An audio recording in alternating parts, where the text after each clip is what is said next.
Bismillahirrahmanirrahim.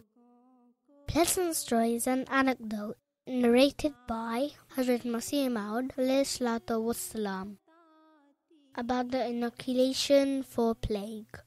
Vaccination for protection from the plague was under discussion.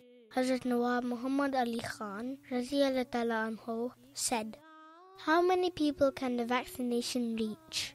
Upon this, the Promised Messiah ﷺ smiled and said, "This is very parable, whose depiction is recorded in Mathnawī, that the mother of a man was an adulteress. He murdered her. The people asked, 'Why did you kill your mother? You should have killed her lovers.' He replied, 'How many could I have killed? 1, 2, or how many more? It was befitting just to kill her.' This is the very situation with the vaccine.